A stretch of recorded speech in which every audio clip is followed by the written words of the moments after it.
Nous restons en santé pour parler à présent de médecine orthomoléculaire, du nouveau dans la sphère scientifique au Cameroun. La médecine orthomoléculaire s'identifie ainsi de plus en plus comme un gage de santé, mais également de longévité.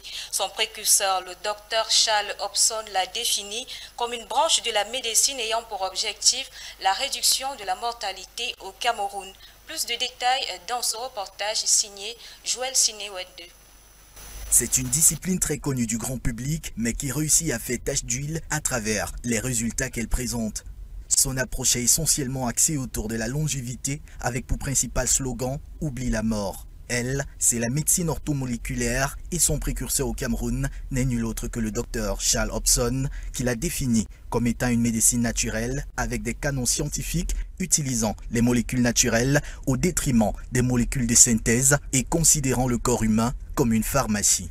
Les plantes, la nature et le corps humain sont des ingrédients qui constituent les principes de base de la médecine orthomoléculaire.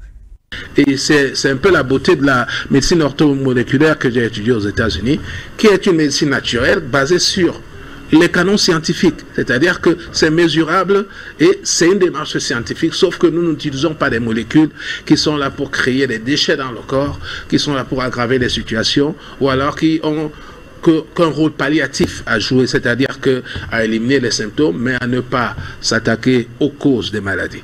En définitive, la médecine orthomoléculaire s'applique sur l'apport optimal des nutriments et des minéraux dans le corps, dans l'optique de booster les fonctions homéostatiques du corps humain. Et les études scientifiques du Dr Hobson aux États-Unis ont cette fonction sociétale d'augmenter l'espérance de vie des hommes sur la Terre.